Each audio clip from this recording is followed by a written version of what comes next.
jump back into my screen. Okay, thumbs up. Are you seeing just one screen? Awesome. So first of all, actually, before we even jump in that screen, I'd like for you to consider, what is philanthropy? And this is one of the things you shouldn't do in Zoom, make your class very dizzy by flipping your screens. But what is philanthropy? What do you guys think of when you hear the word philanthropy? Because the nonprofit sector is based in it and on it. There are two things. I think philanthropy is like a goal somebody has behind like actually doing something. So like, for example, I'm at the Discovery Center. I feel like a philanthropy of the Discovery Center would be like educating children in a fun and exciting way. And so I feel like that's their philanthropy. Okay, that's great. That's kind of like the mission of why you're doing what you're doing. Love it. Okay, who else? My idea of philanthropy is like just selflessly giving. Great. What are some other things you think of when you think of philanthropy?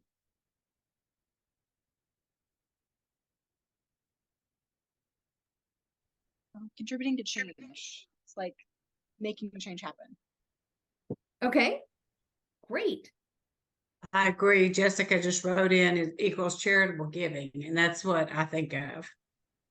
Okay, well, congratulations. None of you have yelled out somebody's name. And sometimes that happens when I'm in a group. If I say, you know, what do you think of when you think of philanthropy, and people yell Warren Buffett or somebody like that, right? We're getting more Mackenzie Scotts, which is kind of neat, because it's usually an older white guy. To have a female in there as a lead, she's making some headlines. That's kind of fun. It's a little different for us.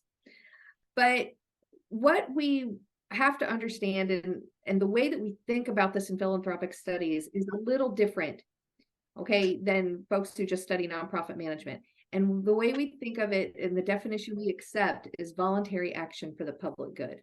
Okay, so many of you, may have heard some of like the traditional definitions, that philanthropy, stems from Greek, and, the love of mankind and all. That's why we see hearts and hand holding in our images. It's so hard to get an image for philanthropy that's not so generic. But a lot of people do tend to associate it with money, even if it's not an individual, it's money. And what we really want us to think about, the heart of philanthropy, it's truly the social fabric of our communities, right? When you think about it, it's the work that gets done. It's taking care of everybody. It's everybody there who wants to express their values in some way, right? So I know Katie mentioned, creating change, being a part of change. And some other folks have mentioned, voluntarily giving, or being generous. What makes us want to do that as individuals, right? It's our values. It's not that we wake up in the morning and, most of us anyway, don't wake up and say, how can I give away $10,000 today? Instead, we're thinking about, how is it I can make the world better? What is it that I can do to contribute to what I believe makes the public sector better, and how can I help my community? So that's what we're thinking about. So make sure you're using that broader definition, and know that it has all sorts of activities in it. We're talking, within philanthropy, and you guys are getting to know your different organizations, but that includes education, health, research, human services, the environment, animals. I just had a graduate student project that they studied how nonprofits were saving local governments money by managing animal welfare better than the government can, things like that. So, don't forget the arts sector, the faith-based sector. There's so much that relies on philanthropy, and we actually bring that all together, right? That we live in this sector that is very different than government, and it's very different than corporate. So why do we exist? We exist in order to try and sometimes fill the gap, sometimes make up for other sorts of market failure. Don't want to get into a lot of economic theory here, but if we, for example, have something that the government's trying to do for us, but we don't necessarily think it's the standard that we want, or it's not reaching everyone that we want, then nonprofits come in and they're able to do that. So one example that we use sometimes are public schools. We have public schools, but some people say, you know what, my public school is really struggling. And so they start a nonprofit, right? Or a charter to try and improve the quality. It might be that they don't feel the quality is strong enough. But another reason I use school examples is because some people choose to have their, a faith-based school. So that's a different choice. It's not necessarily that the public schools aren't providing what we need, but instead I want my child to have a Jewish, Catholic, Christian education, whatever that is. So it's based in values. And I think that's a really good example for us to think about. Okay? So there are different reasons that our nonprofits exist. So here's the definition that I mentioned that we think about as voluntary action for the public good. And so hopefully after the last couple minutes, you've been thinking about how inclusive that is. Okay, I've listed sort of the breadth of the work that we do, but when we say voluntary action for the public good, you notice that's not tied to the number of dollars, the number of zeros on that gift, right? That includes volunteerism, that includes advocacy, taking action, creating change, all the things that you talked about. And it also can move from this idea of episodic giving where you get engaged for a short period of time to something that you decide to devote your careers to, which maybe some of you are leaning in the middle with the AmeriCorps, hopefully moving toward choosing nonprofit as a full-time career. And I always just like to use this picture at the bottom, because these ladies don't look like they're joyfully serving, do they? But I don't think anyone would want to tell them that they're not philanthropists. They actually had to sneak onto a ship, and because they were serving abroad in World War I. And so this was stereotypical as a canteen, but they were not in the most pleasant conditions. And I know some of our nonprofits are a little easier. Some of our nonprofits are dealing with vulnerable populations, and some are dealing with tragedy on a regular basis. So the work that we do runs the gamut emotionally for us to deal with as nonprofit leaders. So we have to be sensitive to that. But this picture is an original picture that I came across in one of my research projects, and it always just makes me kind of smile that like these ladies are philanthropists, and it's not the glossy picture that we would see on like our philanthropy 50 on the Chronicle of Philanthropy, but they're every bit as much philanthropist as we would say today, Mackenzie Scott. Okay. Any questions about that? Talked about a lot of differences, that this is incorporating, of course, making a gift, but even general social movements. And we can identify, quite a few of those over the last 50 years. The social movements and the advocacy behind that's also considered philanthropy. So let's just remember to stay, as broad as we can when we are thinking about it, and be inclusive. Because what we want to do, and all of your organizations need this, is to be able to invite more people into doing this with us. Because if we can't get other people excited about the work that we do, our work's going to be a lot harder, right? We need people to care about what we do and to become volunteers. Then volunteering tends to be an antecedent to giving. So then they can become donors, and then we can actually carry out our mission. So it's this idea that we don't want philanthropy, which honestly is a word that a lot of adults struggle to pronounce. And we don't want people to look at that and feel like the door's not open to them. If we think philanthropists are only like, Warren Buffett, if you can't write a 10-figure check without missing it from your bank account, then you're not a philanthropist. That's the exact opposite of what we want people to know. We actually, and one of my favorite classes I've ever taught, it's a group of 4-year-olds actually, and taught them about what philanthropy was. And I take a second to share this because in all of your organizations, you have to find ways to get people excited about it, right? So I went to career day, and it was my little girl's 4-year-old class, and the other parents are like, they're never going to understand what you're doing. Why are you here? Right? So what I did was say, what are the places you like to go? And they listed 10 things. 7 of them were nonprofits. So I got to circle those 7 and say they're nonprofits. Guess what? A lot of the board members that you work with don't know whether or not an organization is a nonprofit or a corporation. And that's part of what we're going to talk about a little bit after break.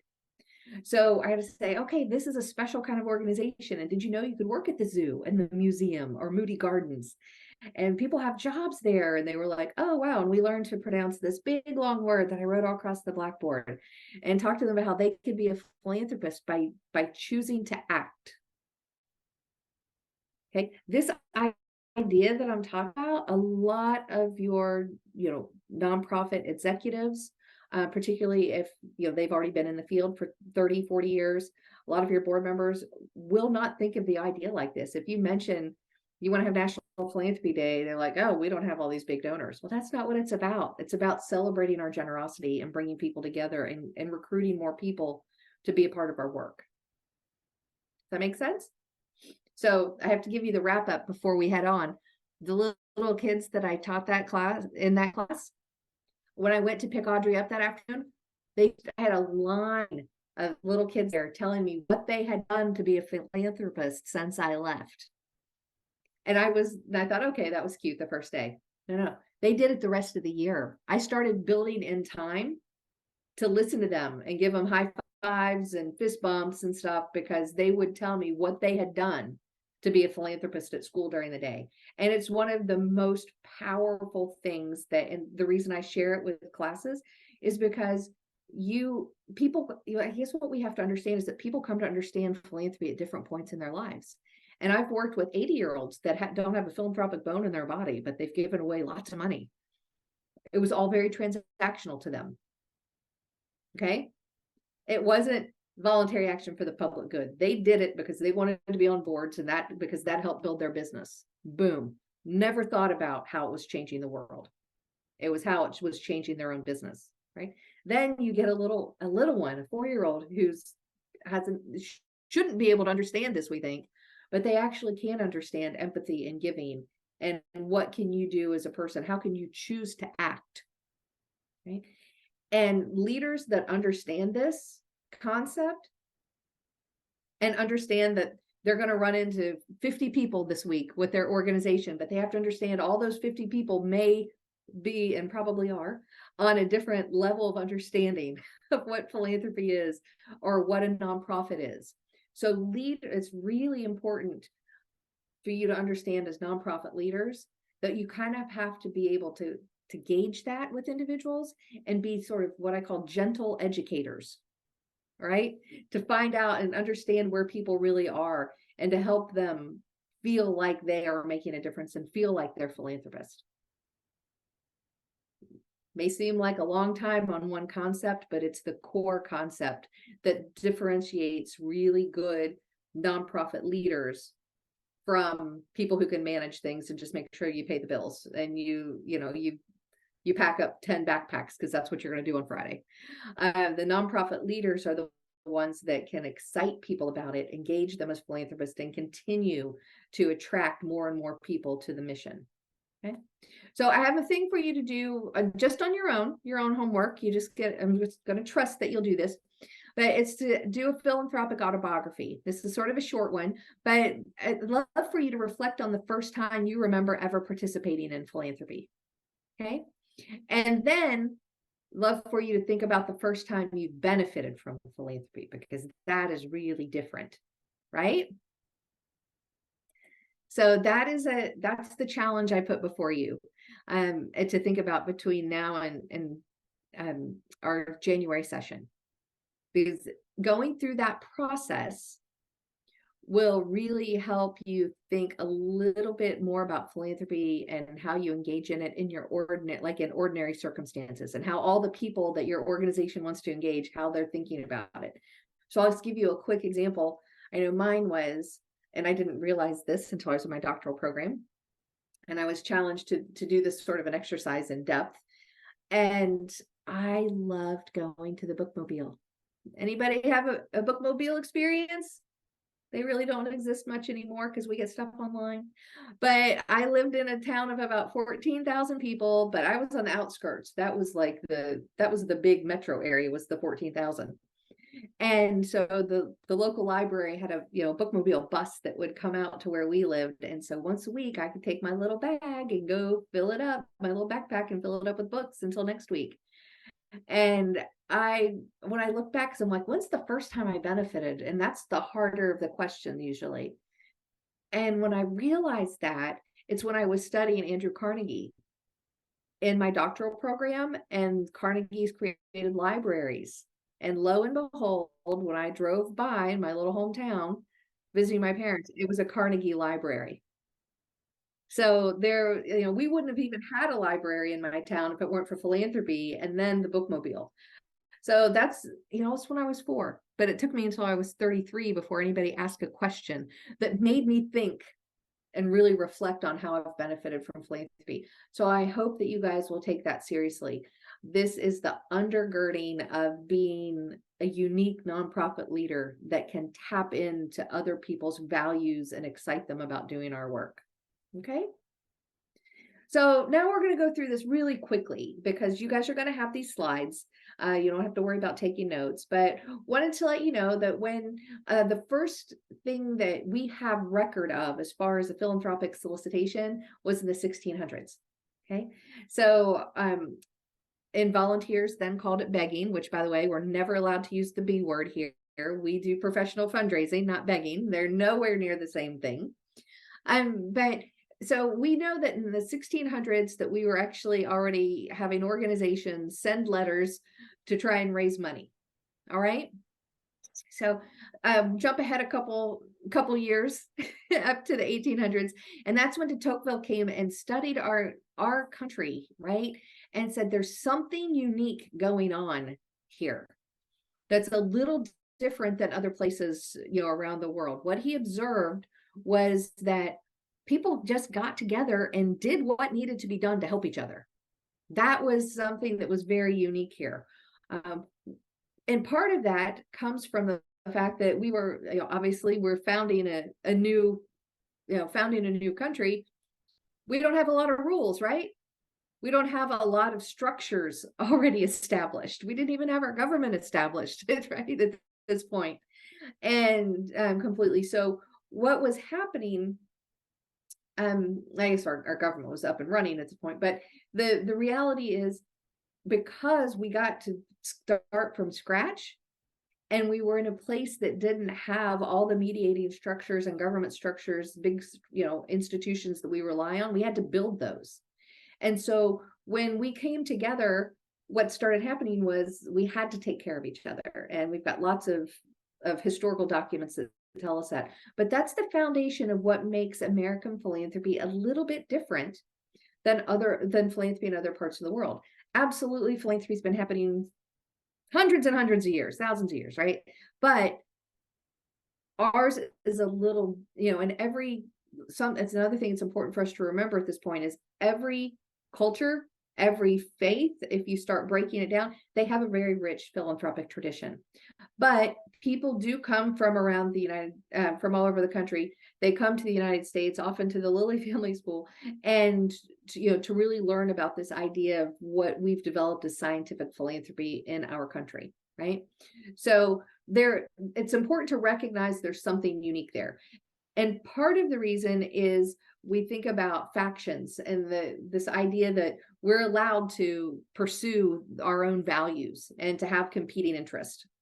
Okay, so we'll jump ahead a little bit more. We didn't have anything that we would understand as a modern foundation until you see here is 1867. And then in the early 1900s, Andrew Carnegie did set up the Fund for the Advancement of Teaching, which maybe some of you will enjoy, the ones of you that are with schools. He was surprised to learn that teachers were earning so little, and he said, we need our best people doing this, so I want to set up a retirement fund, essentially so teachers will have a pension and they'll be able to retire well, and we can recruit good people to work in the field. Sound familiar? We still have issues. That's called TIA-CREF. For anyone who works that may be affiliated or ever been affiliated with the university, TIA-CREF. I know it's that's what most of my retirement is in. But that was his way of, so he was serving on a board and he was surprised. So that was his personal action that he took. And here we are now in 2023, and TIAA-CREF is really the #1 place, or private institution for teacher retirement. So showing that the individual choice of one person can last for hundreds of years, right? So let's jump ahead and get some of these more recent highlights. I'm getting some feedback now. We may need somebody to go on mute. Thank you. So when we think about giving, right? Sometimes, especially this time of year, you'll get solicitations that remind you to give in order to take advantage of your tax deduction before December 31. And notice that we didn't have tax deductions until 1917. So it took them about 4 years after we started having income tax to give deductions for charitable giving. So that's important for us to know too, because what happens is we know people don't give just for the tax deduction. People give because they want to make change. They want to be generous. They want to be a part of improving something. The tax deduction, what that does is that can influence how they give, meaning what kind of giving vehicle. Do I just write you a check, or do I use my donor advised fund? Those sorts of things. Or it will show influence timing. So a couple years ago, right, we had a change in our tax code, and where we have larger standard tax deductions, right? That made it harder for the average, philanthropist, the average individual, to go ahead and deduct charitable giving. So what happened with a lot of people is they decided they were going to give to the same amount of money to the organization, but they were going to change how they did it. So if, for example, if somebody was used to giving $2,500 to your organization every year, they would do $5,000, take the next year off, and then do $5,000. They started bundling it so they could actually get the tax advantage for that. Okay. So that's just an example of it. It's important to know that it's almost 100 years ago. We're getting really close to 2024, aren't we? That's the first time that charitable contributions that we measured, we hit $2 billion. Okay, so keep that in mind as we go through the rest of our stuff. And then in the 50s, we started having matching gifts and charitable tax deductions. All right. In the 60s, we started professionalizing fundraising. Okay. That's when a lot of our associations that we can belong to started. And the 70s is when we had the Filer Commission. And what was happening is government and corporations were like, what is all this work going outside of the structures that we have built? That's essentially what the Filer Commission was doing. And that was the first time that we actually came up with a term for all this work that was happening. And what we call now the nonprofit sector, but it was called the third sector in 1973. So I know there's some of us on this call that were existing in 1973. Some of us weren't, but that means our sector hasn't been recognized for very long. I'm not 85. Okay. So we've really only been recognized as a sector for 50 years. So think about that. Compared to chemistry, physics, economics, or look at the sector, banking, engineering, those things have been around longer. So it's important for you to know this piece of it, because that's why people still don't understand our work very well. And that's why when you say, oh, I want to work in the nonprofit sector, people say, do you get paid to do that? Okay. Has anybody had that happen? I always laugh if I see a couple hands, and I only see a few of you on the screen at a time right now. Yeah, if I had $10 for every time somebody said that, I would endow my own center. I mean, it was crazy. When I was starting the Center for Philanthropy at Rice, people were like, why do we need one of these things? People just volunteer to do that. People aren't going to come and take classes to learn how to do this. It's like, yeah, actually, we have master's degrees. We're a real profession. Okay. So another couple important things for us to think about in the timeline. In the 1980s, when President Reagan was in office, things dramatically changed for the nonprofit sector. When he was in office, it says, you know what, we are going to expect local communities to take care of our social issues and our social needs. This is better handled at the local level, not us. And what we can do is we can provide contracts, but we have no business as government trying to provide these services. The local folks know their needs. They can serve people better. And what happened was sort of an explosion of the nonprofit sector. Okay. We had a lot of nonprofits that started because after World War I, specifically between then and the 1980s, government handled a lot of our social needs. Okay. But when this happened, it was a major swing. Like we're talking about a pendulum, like it hit here, and then in the 80s, it started going back to, okay, we're going to have to take care of things in our own communities. And so more nonprofits started to spring up because people saw needs and they were starting new organizations to meet them. But what happened was government funding also stopped eventually. This was also another way for the government to shave their budget. So not only were our responsibilities for providing services moved to our local communities, but we were supposed to pay for it too. Okay. And this is part of why fundraising has professionalized dramatically over the last 30 years, because when this hit in the early 80s, organizations then had to be able to provide their own revenue. And so we've seen the field professionalized with fundraising, and we have multiple professional associations people can join. Okay. So let's jump ahead another couple decades, and we saw that we had, with the 9/11 attacks on our country, that was the first time we had over $1 billion donated within a very short period of time. Okay, so that happened, and then toward the end of that decade, that's when we had the Red Cross received almost $4 million just in text donations. So the difference to know is that people said, okay, within a week, a massive amount of money is going to come in for this particular cause. Over that next 9 years, we started using different ways of giving. So it went from credit card giving in 2001 to text giving. Okay. And then in 2017 with Harvey, and I know that you guys weren't impacted unless you were living in Houston at that point, but I'd like to use this example because it ended up getting a lot of national news.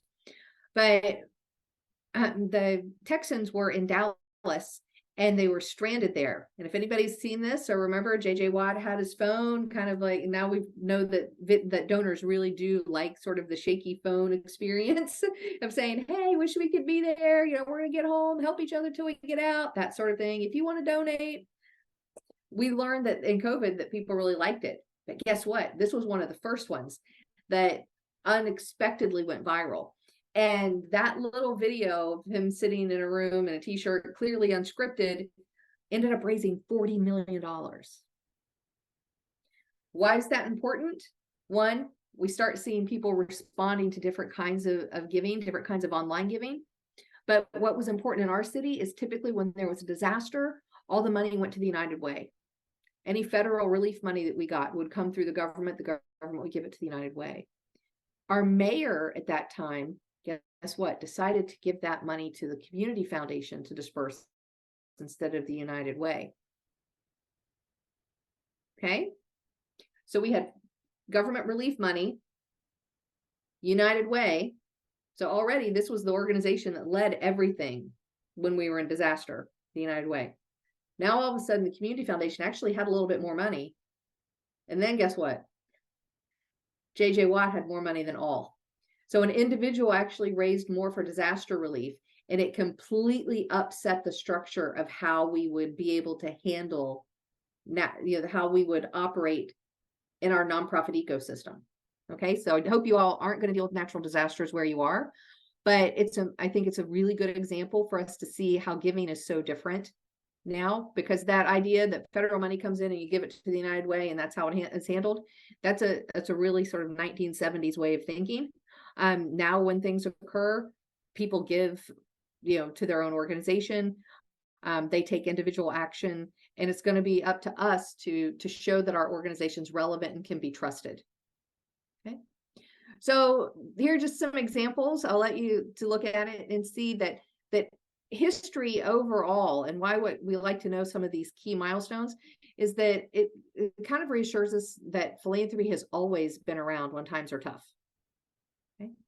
And the other thing we know from studying COVID is that the organizations, or the studying philanthropy during that, is the organizations that quit fundraising during COVID are struggling desperately to get back. Okay, because people will step up and give, and we've got some data to show you that. This is from the Giving USA data, and it comes out every year. So this is Giving USA 2023. The tricky thing is that study, it's our largest and longest longitudinal study. So we have over 60 years, it's close to 65 years that we've been collecting similar data. But we have to wait till everything closes the books in December 31, right? Then we work for 6 months to do the analysis and write the study, and then release it with the year after. So it's something that's kind of tricky. It's always analyzing the giving for the year before the title of the study. So for those of you that are trying to maybe look at data for your organization and find out, and track your fundraising, this would be a good tool for you, even the slide, to look and see if you've followed along. And the organization has followed along with this trajectory. The gold bars on here show when we've been in recession.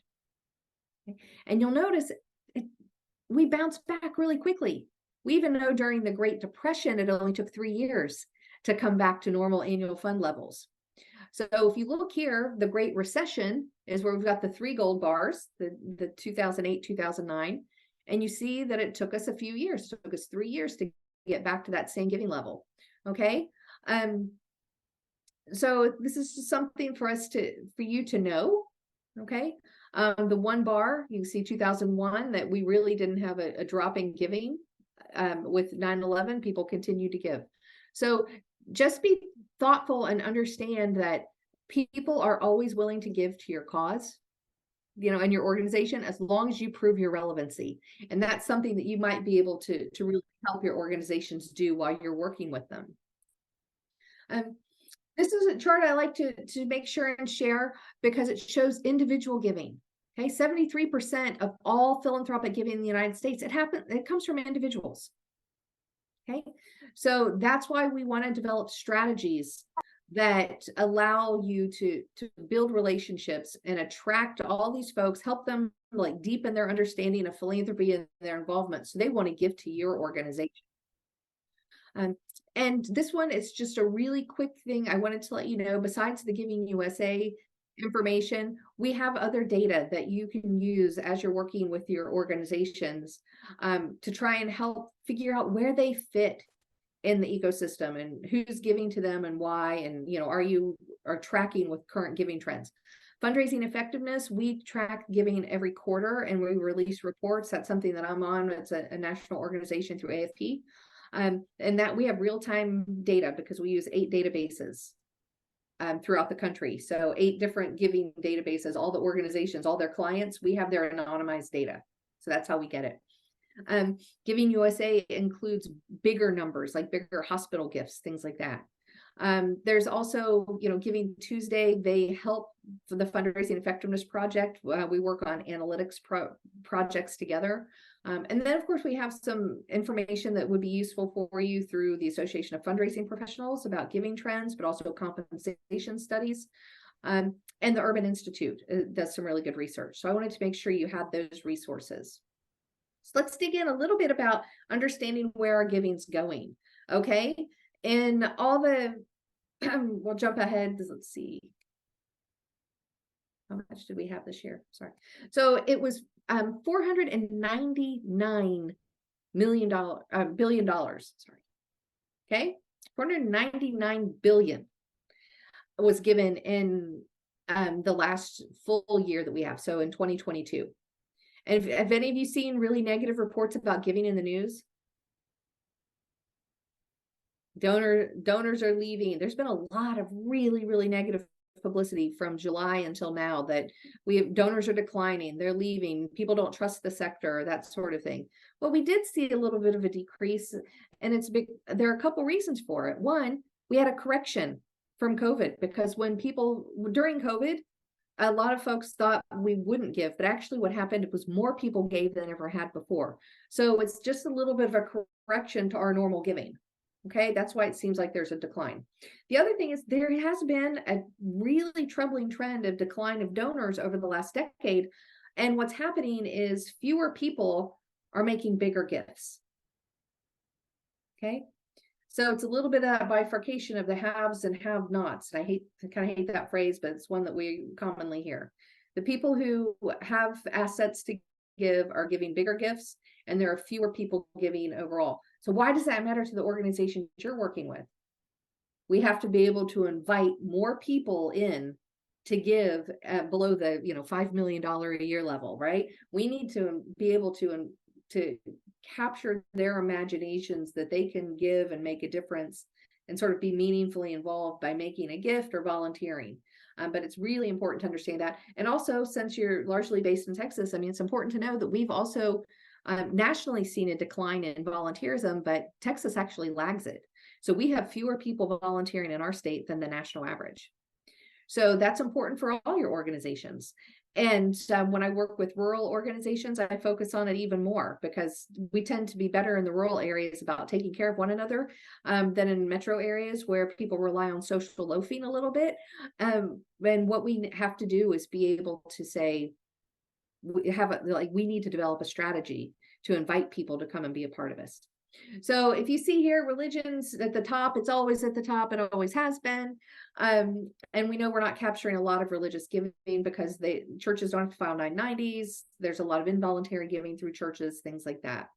But then you'll notice human services is next, and education. This is a first time in at least 20 years that education has slipped to third. So this is a big difference in giving, because typically it's religion, then education, and then human services. So find where your organization fits within these subsector listings and see. And sadly, for those of you that work with anyone with environmental and animals, that tends to be where that is always ranked.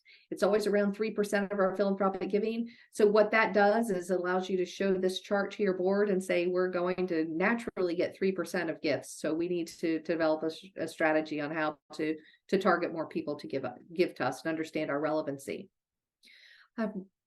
So this one is just showing you the breakdown of where our giving is coming from. You notice I said 73% is coming from individuals. Anyone surprised by this chart?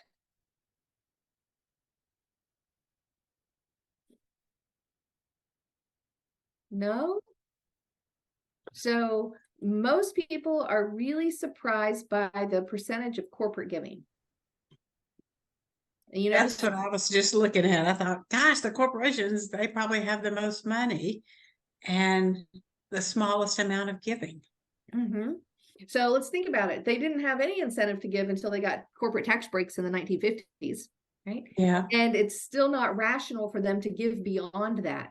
But the reason I like to spend so much time on this is, guess what? Almost everybody is like her. When I show this in a group of folks, particularly board members, they're stunned, right? And this is when people tell you, oh, you should just go raise more money from whatever corporation, right? You should get more corporate sponsorships. It's not rational for that to happen. If you truly want to build commitment to your organization and get more people to support, you need to be focusing on individuals, because you see 64% of individuals are giving, 9% are coming from bequests. So according to this, dead people give more than corporations every year. Wow.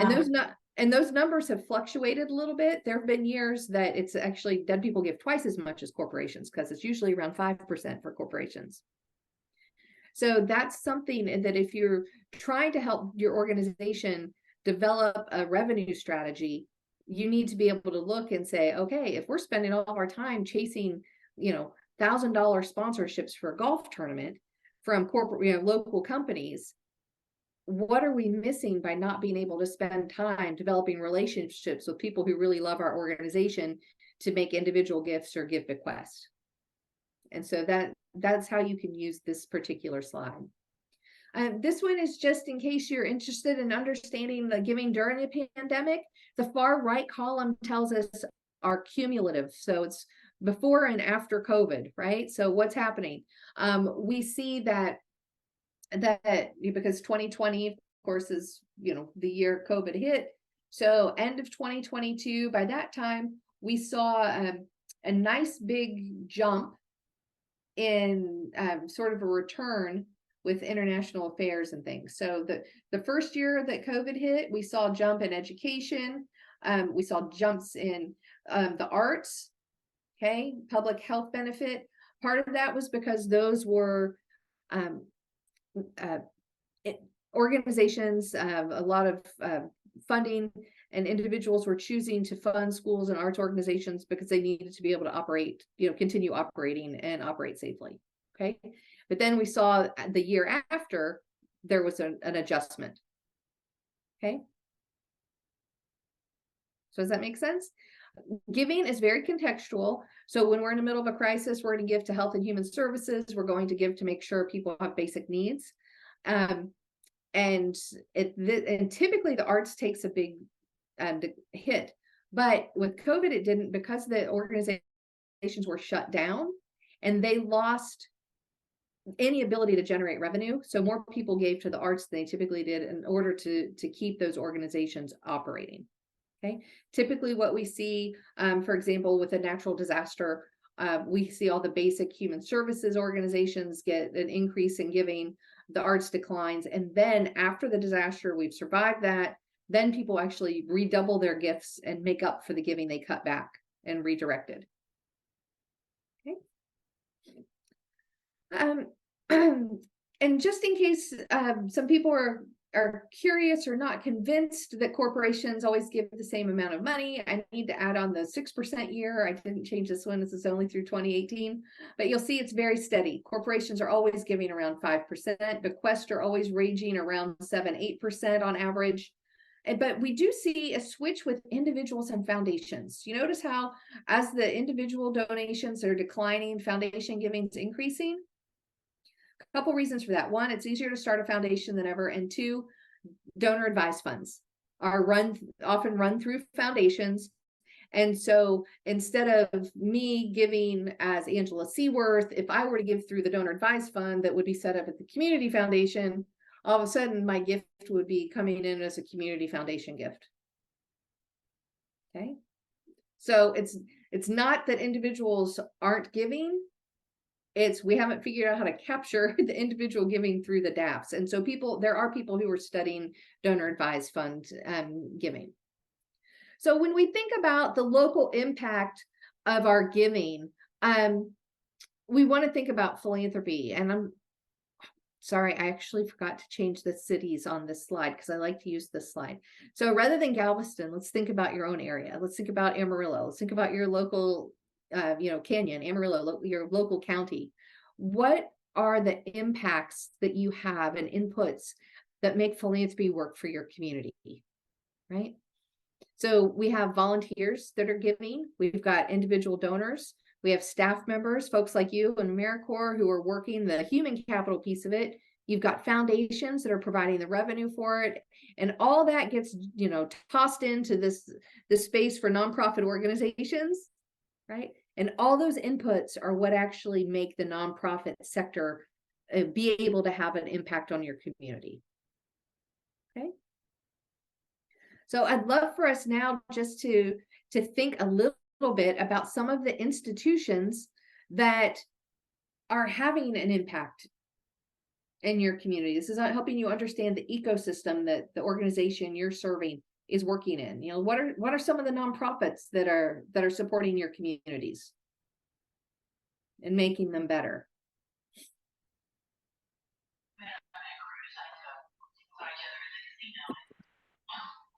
I feel like We this might... perceive. Go ahead. Me or... Yeah, sure. Okay, well, I feel like this is like obvious. I know if this is gonna sound stupid, but I really feel like AmeriCorps because I feel like we're everywhere and we help out with a bunch of different I know there's people who help out the homeless shelter and stuff, and I feel like they make a lot of difference to the people who are they helping every day. Okay, what are some other nonprofits? The High Plains Food Bank is one as well. Okay. Others? Right now, the Amarillo Area Foundation is doing their annual Panhandle Gives drive, and that's one of the big ones that does matching gifts throughout the whole Panhandle. Absolutely. That's a great one because I got a slide the other day. It's over $9 million. That's true. It's like 9.6 million from the Amarillo Gives. That's awesome. What about other foundations or private donors? Well, with us, it's CNMC, and just last week they gave out, I think, I don't know what is the total of shoes, but they gave out shoes to like kids that were in need of shoes, and the year before they gave out jackets, and they just help like in so many other ways. Those Snack are pack great for examples. kids. I'm sorry, go ahead. Snack pack for kids helps. I don't know about Canyon ISD, but I know that they give food to take home for Amarillo ISD. Okay. It was about 150 kids that we gave out shoes this year at Cactus Nazarene Ministries. And in Wow. Canyon, they have Fill with Hope, which is like what used to be the snack pack. So that's what they have in Canyon that work with the kids in the CISD. I actually, with the Bivens Foundation, all our groceries that we order for the market comes from Snack Pack, but for us, it's called Snack Pack for Change. So yeah, Snack Pack is a huge organization that helps a lot of different places here in Amarillo. I just wanted to say another one. We have another one in Cactus Ministry.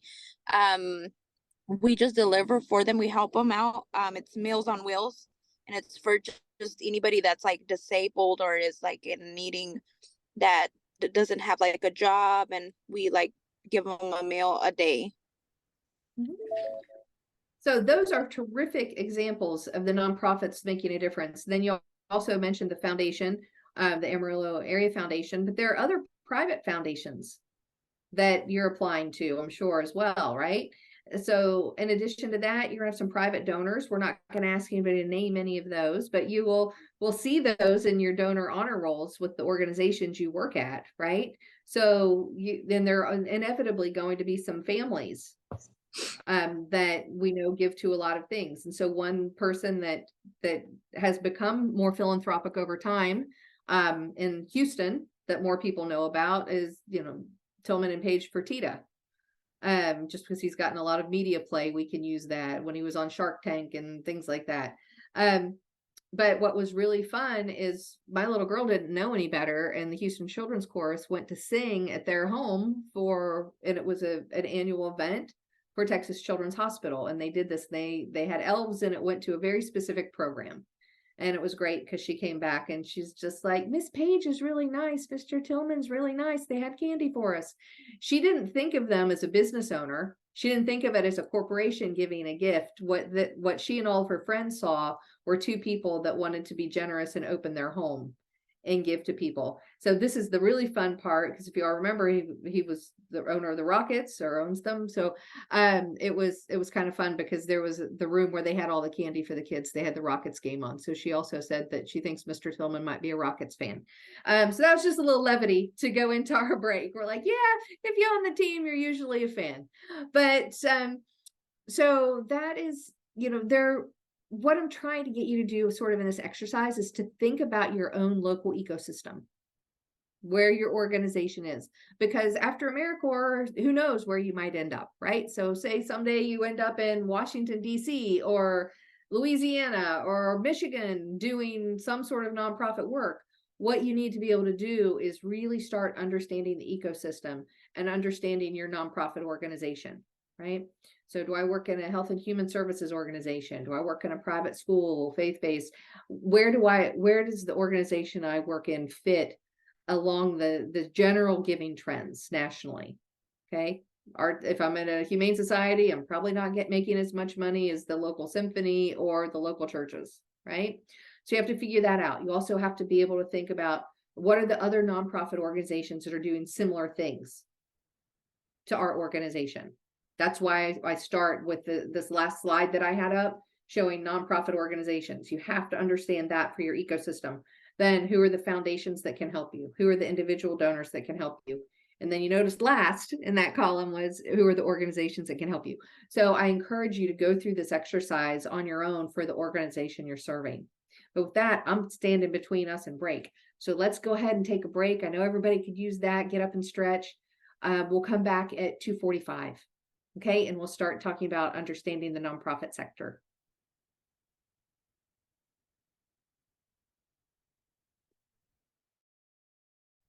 So with that, let's jump into understanding the nonprofit sector. This is the nuance that makes us a little different than other sectors. Okay, just want to jump in, make sure you guys are seeing what I want you to see. Okay, thumbs up, you're seeing one slide? Not the presenter slides? Got it. Okay. Always double check. So what does nonprofit mean? Does it mean nobody gets paid to work in the sector? No. Okay, let's see. That's one you're allowed to unanimously yell no on. Does it mean we're not allowed to make money? No, that's not what it means either. Very good. Like the thumbs down on that. We do want our nonprofits to make money, and we're going to pay people who are trained to be good nonprofit professionals. All right. That is something we are going to work on. But because of our name, and darn it, we've done such a bad job. I just got back from our annual conference of scholars that study nonprofits. And inevitably somebody comes up with this, why do we call it the nonprofit sector? It's a terrible name. It is. Can you think of anybody else that names what they do by what they don't do? Right? I mean, it's kind of crazy. But when we start talking about different ideas, it's like, should it be social sector? Well, no, that's confusing. Should it be this? Should it be? And we haven't come up with a better name than third sector or nonprofit sector. But what throws people off and makes them say things that annoy us, like you get paid to do that, is this nonprofit word. And all nonprofit means is it's called non-distribution constraint. Okay. And that's the technical term. But what it means is that while for-profit organizations and companies, they take whatever they have left at the end of the year, they can reinvest it, they pay it out to their board members, their senior staff members, and massive bonuses, things like that. We don't do that. Okay, we have a different structure.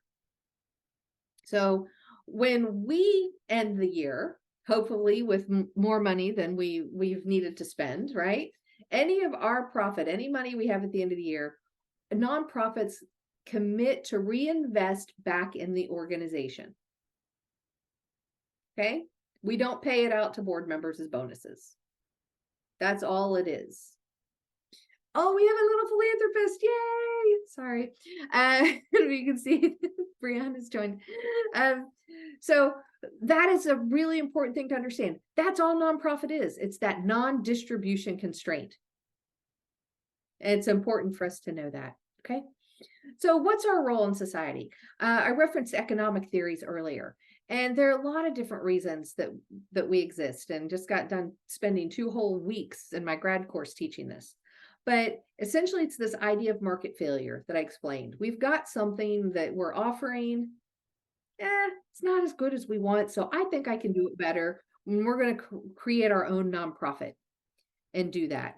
Or it's okay, but it's not exactly the way I want to learn about it, right? Remember the example I gave you guys as public schools?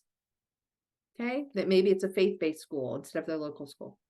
But there are some other things too that are happening.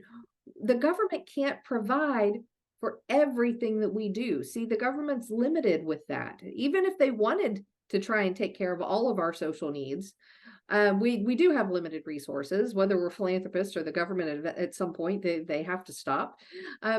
But what's challenging is when we're creating government budgets, and it's something I've come to appreciate a lot more since I've been in the Bush School and teaching more students who study government, is that government has to have a mandate in order to spend this money. So you know, the more you stay in the nonprofit sector, you'll find out there's a nonprofit for just about anything. I mean, literally, you can find a nonprofit that rescues squirrels. I've had a student that ran a skunk rehabilitation program. And so everyone sort of joked, and I hope it's not too inappropriate, but they're like, we didn't know they had problems, you know, with rehabilitation. You can find the most narrow interest, and that's part of what's great about our nonprofit sector and how it was founded in our country, is that if you have something you care about, you can create your own nonprofit, right?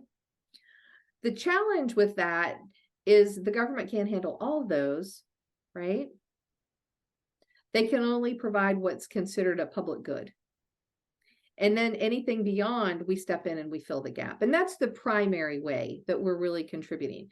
Nonprofits they either work with the government to try and provide information or services, right?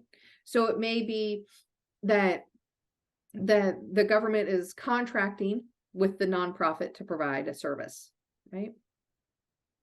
We're going to provide meals, but you know, we have the funding for it. We're not going to do it ourselves. We're going to contract with a nonprofit. It may be supplementary. The government has like a local aging center that they're providing food for, but we have a Meals on Wheels and we're providing a different quality of service. Okay, so that's supplementing the kind of work. The other thing is it could be advocacy. Sometimes that with nonprofits, and we're advocating for the the mission and cause we're working toward, sometimes there's an adversarial relationship where nonprofits can say, hey, you know, we're not getting good quality food through our local food bank. Then the government's providing most of the funding for that. So we instead, sometimes nonprofits almost serve as a watchdog, right? Or an advocate to get things changed. So those are the three different ways that they tend to work together. Okay. And this is kind of complicated. Like I said, I've just spent a couple weeks teaching it, but hopefully that's enough. You can see that either think of it as a diagram. They either work together, right? So they're both moving like two arrows and they're parallel, or they're, parallel is when they're supplementing each other.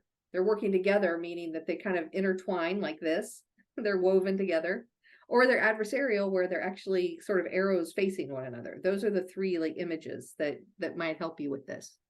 But what we're going to do in the nonprofit space, whatever role we're playing with government, is we're going to provide services that, you know, the market is not going to take care of and government's not going to take care of. So one example we used to teach this a lot is actually our volunteer fire departments, right? Why aren't there corporations that put out fires for private homes? We have some emergency specialists, right? But they can't make money at it, right? They don't know when it's going to happen. Hopefully it doesn't happen very often.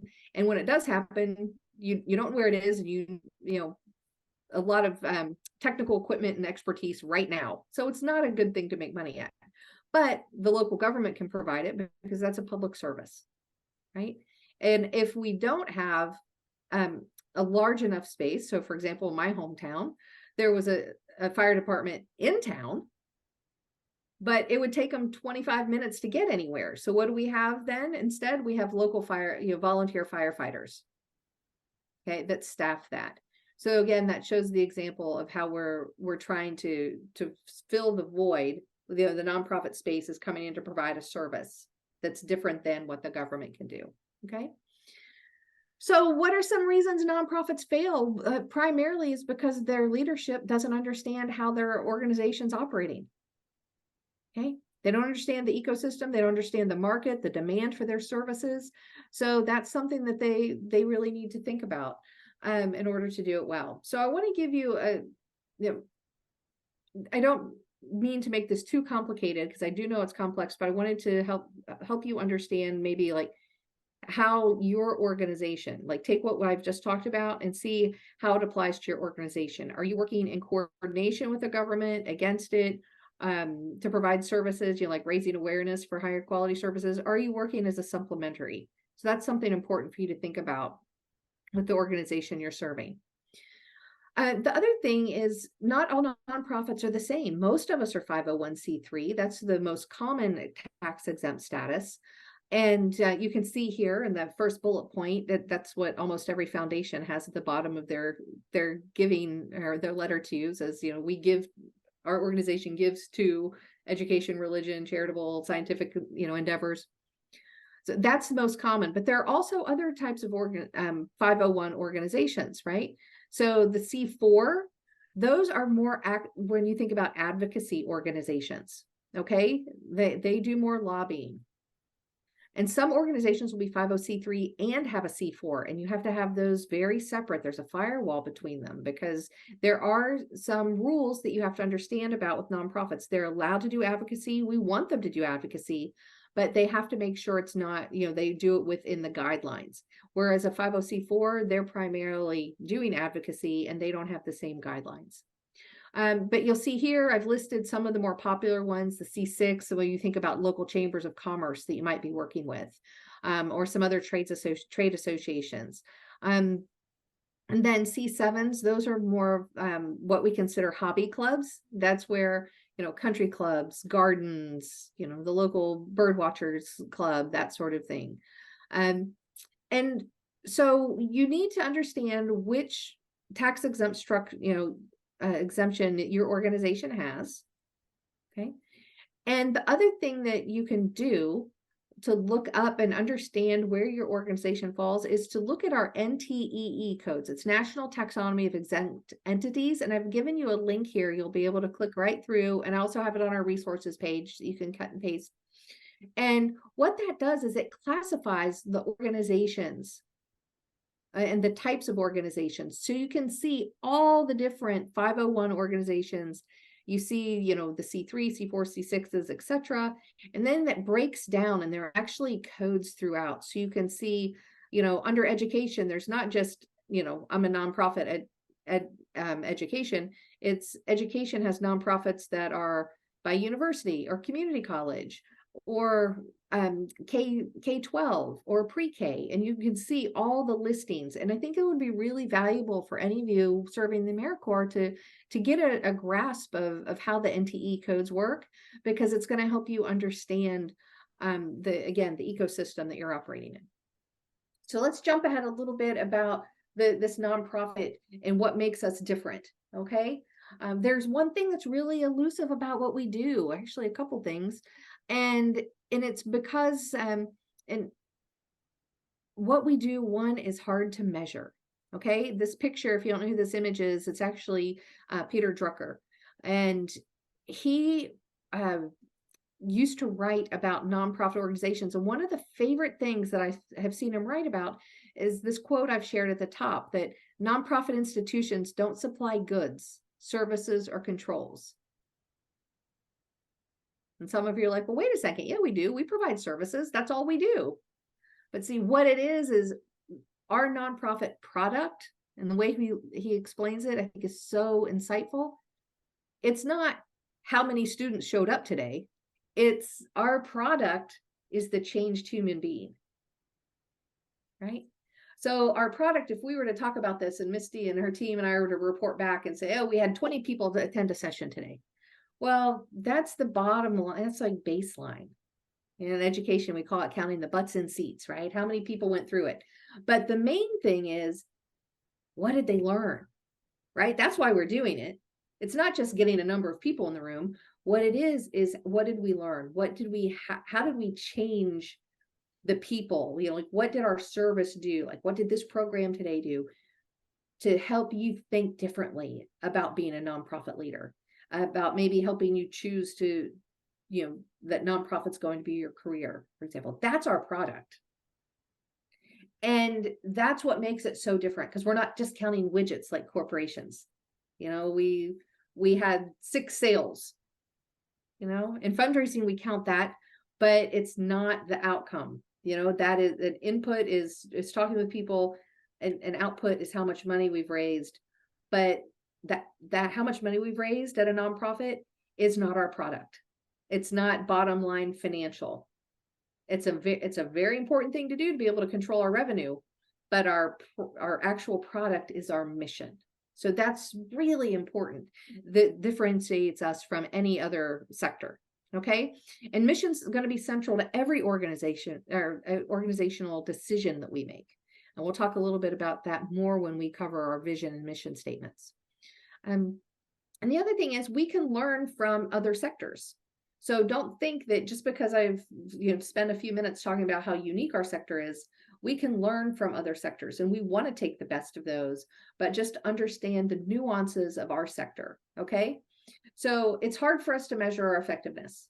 Okay. I'm going to pick on the Girl Scouts for a second. I use this example for them, but when they say that the cookie sales, we create CEOs because we sell cookies. Okay. Let's be honest. How many people that are CEOs, maybe female CEOs at the age of 50, how many of them can we say that they're CEOs because they sold cookies when they were 8? What else could have happened in those 42 years? What do you think? They worked at I don't know, some type of business where they were given different challenges to experience being in a high profile business. Yeah. What else? Maybe they went to school, like they went and got like their master's in business or something, and then that just boosted them that way. Yeah. There are a lot of different things, right? Maybe they got accepted to a leadership program and they had no idea that they could do this, and that helped propel them. Maybe it was an activity in college. Maybe it was they were working and they were working in an organization and realized they had skills and became an entrepreneur. See where I'm going here? Really, really hard to make that argument. Now, I like to wrap up with at least the last time I checked, every female astronaut was a Girl Scout. So if it were me, I would say let's use that one. Right? It's easier to say, okay, there's a correlation because there's only been a handful and they've all been scouts. So maybe there's something there. But that's the challenge. Sometimes I call it the Girl Scout challenge. It's really hard to say what happened in a person's life because you helped give them food when they were 8. Or because you made sure that their family had counseling when they were 12. You helped them with literacy issues when they were in high school. So longitudinal studies are extraordinarily expensive, and we usually don't have them in the nonprofit space to prove what we're doing. So what do we have to do? We have to come up with really good ways to measure our impact that we're having in the community and not just count our outcomes. So that's one of the hardest things we have to do. The other thing that's hard for our sector is we have to understand our governance, right? Because the governance is really different than in a corporate situation. In corporations, they get paid to come in, and if you do well, they get a nice big bonus, right? But what do we do in our sector? Our volunteers and board members, are they paid? Sort of led with that? No, right? Very rarely are our board members ever paid. Usually they're foundations that would do that, and it's because they have to be paying attention to the investment portfolio.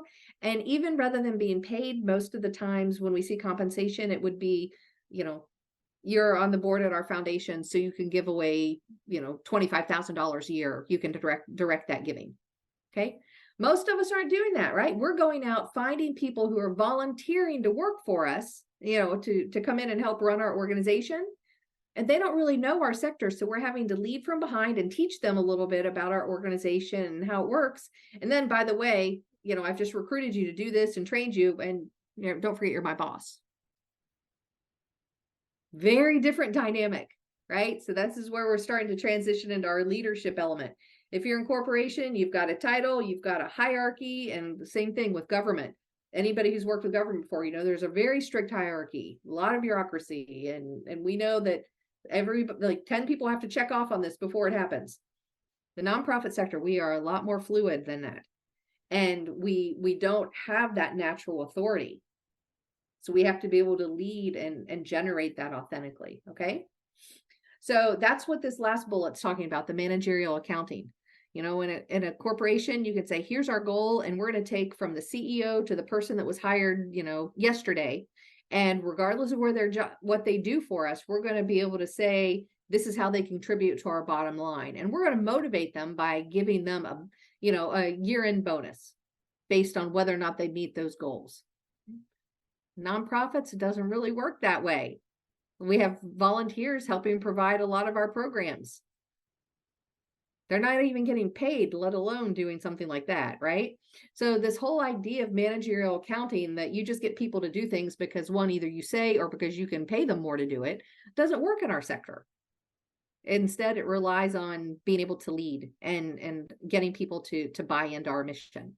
Okay, so there are a lot of skills that do transfer between our sectors, and I don't want you to think that that's not the case. So let's think about whether or not we should run a nonprofit like a business or not. What do you guys think? We'll jump back. I think in some aspects we should run it like a business, but then in other aspects, no. Okay. Why not? What are those other aspects that maybe no? I guess like when it comes to like helping the community, you wouldn't want to think of it like from a business standpoint. You would want to think of it like, I guess because like in my head, a business would think differently about helping a community versus like a person. And so like you shouldn't, like if you're gonna run it like as a business, you shouldn't like think about helping people like as by a business. Because in my head, like if you're a business and you're gonna help people, you're gonna make sure you get some type of like money, or you're gonna get some type of like recognition back from it. And I feel like for nonprofit that wouldn't work. But in the other aspects, I think it's really good to like run stuff as a business, like have like quarterly meetings. Like I feel like with us, we have meetings every month to like check in with one another and stuff. And I feel like in that aspects it's good, but then just others, it's just you shouldn't. Sorry. Okay. Anybody else want to weigh in on that? Should we run it like a business or not? I think it's the same. I kind of feel the same, that it's a little bit yes, a little bit no. Something, I think of a business, the bottom line is how much money do we make, or, profit versus cost. And that's not going to always be, especially when you're in human services and that kind of thing. You're not going to be able to say, okay, we've spent this much money, but look, I think you're right. It's going to be very, very hard to measure. So how much money is it going to cost to make this girl want to have a different life and to want to go to college and want to break the cycle of, generational poverty? You know what I mean? And so, I agree that, having the meetings, the board meetings, having accountability to the public would be obviously very important, but it's not just about the numbers. Absolutely. So this is one of my favorite quotes. It's from a gentleman who has written the most about governance. So take a minute to read through this. But essentially is that, I love it. The admonition that we should run it like a business is valid advice until it's not. Okay. And so what it is that, and another reason I like this is he talks about the spectacular failures. Sometimes people can come into nonprofit leadership roles and absolutely damage a nonprofit because they're only operating like a conventional business, and because they don't understand sort of the conventions and rules of our nonprofits. Okay. So what are some of those things? They're the things I just talked about. This idea that you can't come in and force volunteers to do work for you. You can't just pay people more. You can't come in and say, oh, well, we're just going to take out a loan so we can do this. There are different things about how we operate. We don't talk to our board members in different, the same way that we do in corporations. Okay. So it's understanding that there's a nuance. So it makes sense to run it like a business till it doesn't. Yes, we want to have professional marketing. We want to have the best programs we have. We want to have the best human resources we can, right? These things that do translate. But we have to understand that at some point you're dealing with volunteers to get something done, not staff members. So you have to understand volunteer management. That is different than what people have.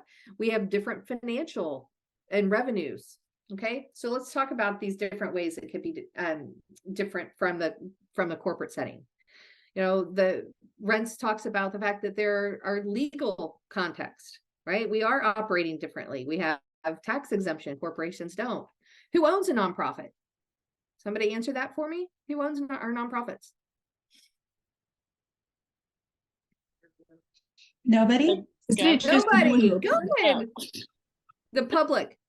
So the public does that. We're earning public trust every single day. So who's the bottom line? The bottom line comes down to the board chair, right? The board is has the ultimate authority for an organization.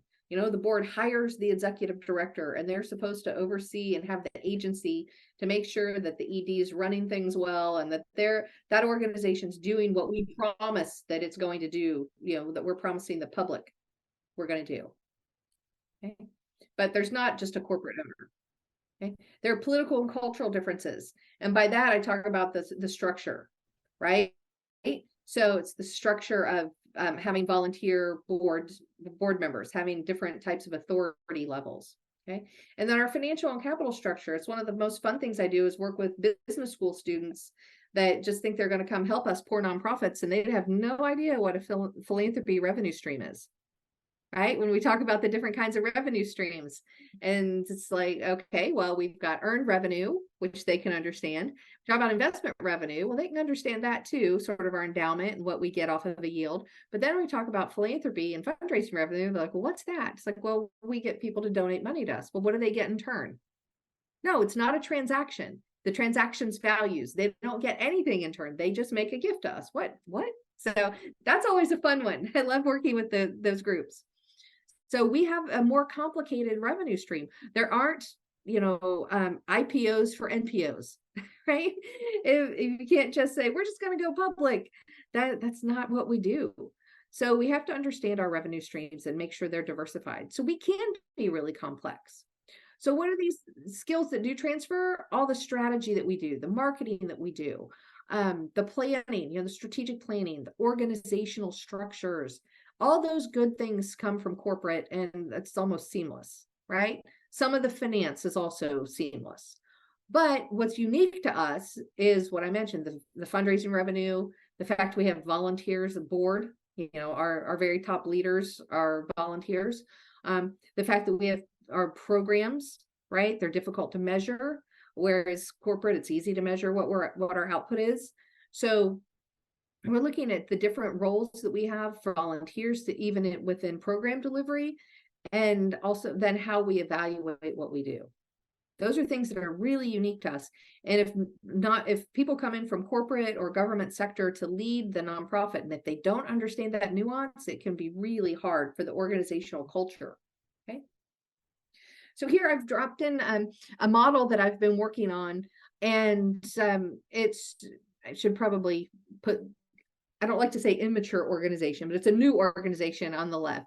So on the left is where we start. And I'd love for you guys to think about where the organization you're working with, right, is in this level of maturity.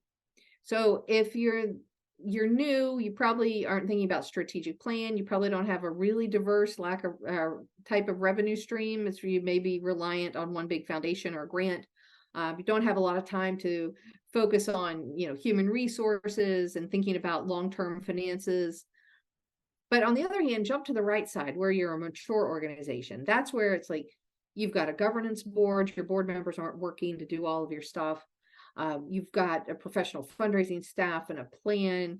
You're focusing on your human capital. So that means you're really cultivating board members and working, you know, year round to develop a good, strong board. But you're also thinking about how you can develop the talent and, you know, the staff of your organization. Okay. You've got a strong fiscal position at this point. You're probably building an endowment and thinking about how to invest that wisely, those sorts of things. But most of us fall in the middle. So that's sort of where I have a stair step for us, right? Like we're all going to start sort of on the left side and eventually hope to move closer to the right. But the majority of us are living in this middle section. And the thing that's really important for you to understand as nonprofit leaders is it doesn't matter how old your organization is. I've worked with organizations that are 100 years old and they fall closer to the left than the right. And it's solely because of their leadership, right? I've worked with organizations that are only 10 years old, and they're pretty close to the right-hand column already. And it's because they understand what to focus on and they understand the nonprofit space. Okay. So don't think that it has to do, I mean, the life cycle of your organization, it does matter to some extent, right? It's really hard to be in that right-hand column if you're 3 years old. Okay. But you can start making, wise decisions about these functional areas to help you get mature more quickly. Now, as far as having plenty of money, that doesn't necessarily matter either. I've worked with organizations that have $50 million endowments that are so far in the left-hand side that they're kind of falling off. I need to add a fourth one that's even lower because they're really poorly run when it comes to like no strategic planning. They've got a board that's just, tells the CEO that everything he does is right. They're relying on one primary revenue stream, and if something happens, they're in trouble. They don't have a professional fundraising team. They're not doing, all these things, and they have a massive organization. And I've worked with organizations that are that don't have that, or maybe just beginning to think about an endowment, that check almost every box on the right-hand side. So this maturity scale is to kind of help you just evaluate your organization you're working with and say, okay, where do we fall? And what are some of the areas that we might be able to quickly address? And that's something you could, talk with your site manager, but maybe what are some of the areas we can be really strategic about to move us from this middle column over to the right column? Does that make sense? Got some people nodding their heads? Okay, good. So what are some of our pitfalls in understanding our nonprofits? The main thing is if the leaders don't understand the culture and the complexity, all the stuff that we've just talked about, that's an issue. If they start to misapply what we know with the organization's life cycle. So that means if you're trying to do something way too soon, right? You're 2 years old and you've decided that you need to have an endowment because that's important. No, at this point, you're still just trying to pay the bills every month, right? And to build up a reserve fund.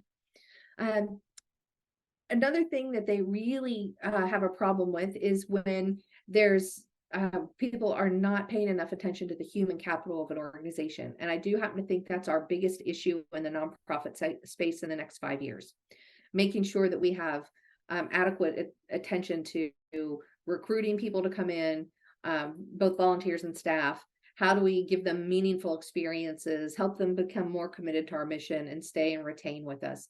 That all changed after COVID. You guys, are right in the middle of that. All of us still, things were very different. Like, guys, I used to have to go to work every day in a suit and heels when I was 24. And now it's like, I get to work out of my house 4 days a week. Woo! I would have never imagined, post-COVID that we are where we are. And so think about that in your own, your own organization. How can you try to create work environments where you provide the services that you need, but give employees some flexibility and work-life balance? We didn't talk, one of the good things that came out of COVID is we didn't talk about work-life balance, right? We didn't have these types of tools like Zoom to come on meetings. I mean, we had them, they were used occasionally, usually by, universities or corporations. But now for us to go, hey, we can just do this through Zoom, and it's going to save all the organizations money because they don't have to travel, and all the people can be comfortable in their homes and learn this instead of having to go out of town for 2 days. We've changed a little bit about what we accept with learning and work style. So be thoughtful about how you can apply that at your organizations. Another thing that nonprofit leaders do to make a big mistake is if they try and get organizations to operate based on their values instead of the organization's mission. So a leader comes in and says, this is what I believe, and we're all changing course. This idea of paternalism and thinking that we know what's best. For example, the board knows what's better than the clients know. And what we've learned, and any of you who want to study this, I refer you to study Jane Addams and Hull House. It's Hull House. So you can actually have a lot of information on the Hull House website. But what Jane Addams did that was so fabulous is she was brave enough to write about their mistakes. She was fluent, and some of her college classmates, they all decided they were going to help on the south side of Chicago. It was a time where very few women were going to college to begin with. And so they went into particularly immigrant neighborhoods, Polish neighborhoods at the time, and they decided, oh, the food's, oh, that's awful. It smells terrible. I'd never eat it. Oh, these people, their clothes aren't clean. So they went in and tried to tell these, mothers how to raise their families and say, you need to, cook these meals. Well, they didn't like the meals. They couldn't afford them. You have to, this is the hygiene. This is, these are the clothes you should wear. Things like that. And this failed spectacularly. But she was brave enough to write about the fact that what we learned very quickly was we shouldn't impose what we think they need. Our clients, we need to go in and listen to them and find out how we can be helpful. Okay. And so that's really a core of social work. And it's something that we rely on in philanthropy as well. When something's going on, you first have to stop and ask what's happening, right? What's really going on and what do people really need? So a modern example of that is during a flood, for example, we can use that, or a tornado. Everybody decides to clean out their closets. And they take all their old clothes and dump it on the doorsteps of nonprofits. Maybe that's not what was needed at all. Maybe most likely we needed cleaning supplies, water. When natural disaster, and we can look at the Center for Disaster Philanthropy, they've been growing over the last few years. One of the most helpful things is just good old-fashioned cash, right? Because the nonprofits can partner with organizations like HEB and get cheaper water, right? We can get cheaper food through the food bank than you showing up with the 4 spoiled, cans of tuna from your pantry. And that's what we tend to see happen. And so what we need to do is make sure we avoid those things. The last thing we need to avoid as leaders is holding our nonprofits to lower standards. And I have lots of examples where board members have done that. They go, oh, well, this is a nonprofit. And they make decisions on the board that they're not making in their corporate life. They're on your board because they're very successful running their companies. And then they come in and they're making decisions on your board that's like, what? That doesn't make any sense. Why would you do it? I've actually pressed board members about it. And it's like, oh, well, this is a nonprofit. I can't expect them to operate the same way we do. Well, maybe not exactly the same way, but you can't expect them to operate within nonprofit standards and to do, what's expected with best practice. Okay. So those are some of our biggest challenges related to nonprofit leadership. Do we have maybe 1 or 2 questions around that before we dig into the good to great? I know that Misty and her team, they're going to make sure you have this little monograph. It's very thin, but it has very important information for you. And it's going to be an assignment to read before you come back for our next session. I do have a quick question. It actually might be a bit of a loaded question, but okay, those are fun. So if we do recognize that our organization has a board who is kind of suffering from those coercion of values or holding the organization to lower standards, and we're not necessarily, so a lot of us as AmeriCorps members, we're not in the position of power. We're not like the leaders of the organization, right? We're not even the executive directors of the organization. So how do we diplomatically go about recognizing and, explaining that the board is not performing to the capacity that they should be? Right. So that's a really good question. And it happens all the time. And you know what? It's usually development officers that come to me with that question. So what you need to be able to do is have a good relationship with your site manager, first of all. And we could talk about whether or not you can say that you've really learned that having a strong board is one of the largest predictors of whether or not the organization will be strong. And that you can do a board assessment. And we actually can give you some sources to do that very quickly. I think we do one for $250 at the center at A&M, but it's where we actually can measure that. And you could ask questions about, and a way to diplomatically bring it up is one from a learning perspective, right? Say, we're in this program and they're talking a lot about how important the board is. So I was wondering, do we do a board annual assessment? Oh, we don't. Oh, okay. Do we know how many people are giving? You know, and you can ask these types of questions and say, you know, well, there are standards for how the board should be getting involved. And then you could even ask if perhaps that could be part of like what you can do strategically to help the organization, is to do like a quick board report or board assessment. Does that help you? Does it help Yes. you feel more comfortable with it? And Yeah, thank you. Yeah, and start with your direct report. Don't go to the ED or the board chair. That's going to be problematic, right? We have to do it through the right chain. But by asking those questions and them saying, "Oh, wait, well, this is terrific." One, it shows that you're learning from the program you're in. But two, then you can say, "I can actually be helpful here." We could look and at our board composition. That's something too, you know, if you have an example, and we like to have diversity because we want to have the right ideas and the right people and the right life experience around our table when we're making decisions about our organization. Okay. But unfortunately, sometimes people get stuck on visible diversity, and we want to think about a lot of other things. And depending on your nonprofit, those things matter more. For example, if you're a faith-based organization and you don't have anyone who has a career in religion on board, that's a problem, right?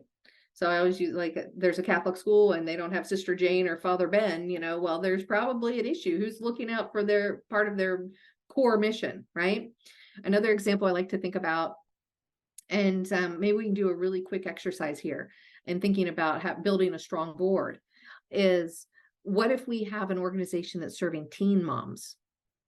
Okay. And we know that the traditional board member in the United States is a 65-year-old or older white male who's wealthy. That's from Board Source, not me. That's national study. So if you have a board that's made up of the traditional board members, all 65 plus white men, they're the board for an organization serving teen girls. Do you think that's going to be really effective? Yeah, I see some pretty stern no's. Why not? Because you need to have somebody that has lived that life or is in that situation and to give their perspective. Mm-hmm. Yeah, they can't Or relate. representative. They don't know what it's like to be a teen today.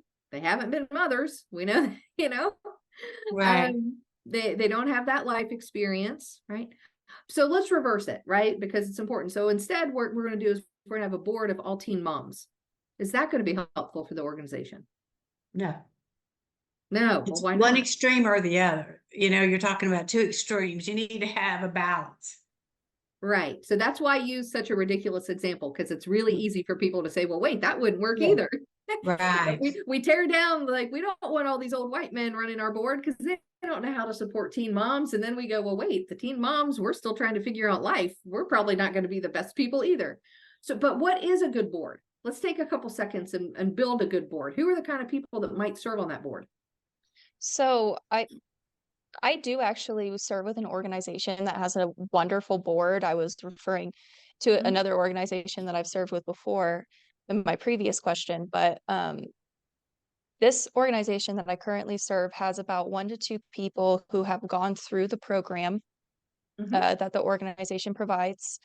They have a good mix of both men and women of a wide age range, from people my age in their mid-20s to people who are 65 and above. And they also have a wide variety of professionals. So they have an accountant to be able to help with their, audits and stuff. They have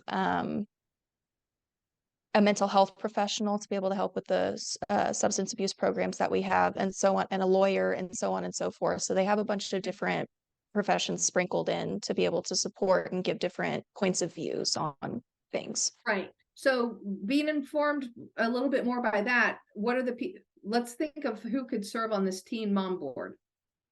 So maybe a couple people who've gone through the program. That's what she started with. Who else would be good to have on this board? I think sorry, please go ahead.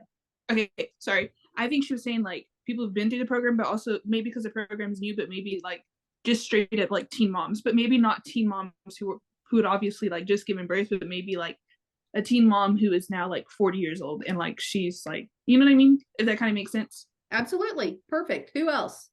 That's what I was gonna say too, Tia. I would want to see on that board somebody who was a teen mother who has gone through life and made something productive out of it, done something wonderful with her life so that she can not only act as a board member, but as a sort of a mentor for that program itself. Yeah. Who else? And for me, I think that diversity is for me is the best, because if you bring different people with different aspects, with different thinking, with different opinions, with different intelligence, I think it can always build a bigger organization. It can, I mean, pick up an organization 100% in different aspects. Yeah, we don't have a whole governance session, but this is what I did my dissertation on is board diversity, and I could do this all day. So let's get a couple more. There are a couple more that you're not thinking about. We don't have any men on the board yet. I'm thinking of wait, no, I'm unmuted. An educator, like a teacher. Okay. So an educator, sure. I'm trying to help them navigate and still finish their degree. Was it Janae? Is that correct? You on there? Yes, I was a gynecologist or an OBGYN who is versed in dealing with young mothers. A mental health professional, because that's a big life change. A financial advisor, because that's a whole, and so maybe a life coach type future planning person. Those are great. And those could be male or female. That's a way to bring some men into the balance too, to give different perspectives.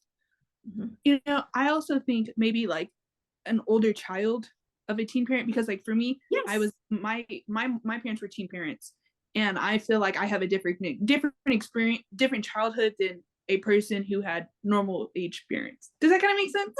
Yeah, no, I get it. My mom was 18, so I get it. But because I couldn't have kids till I was 33. So our experiences being parents are extraordinarily different, right? I had more maturity, and at 18 she'd be like, sure, try it. Oh, that didn't work, huh? I was a little more maybe too cautious with my kids because I was older.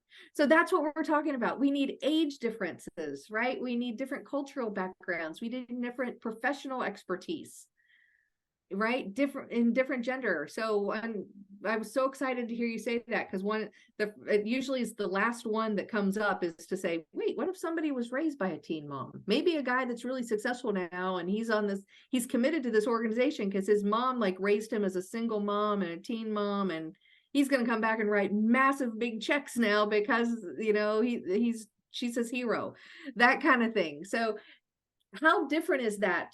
It only took us about 5 minutes, not quite 4 minutes, to come up with a much better board than the stereotypical one or the one of all service, right?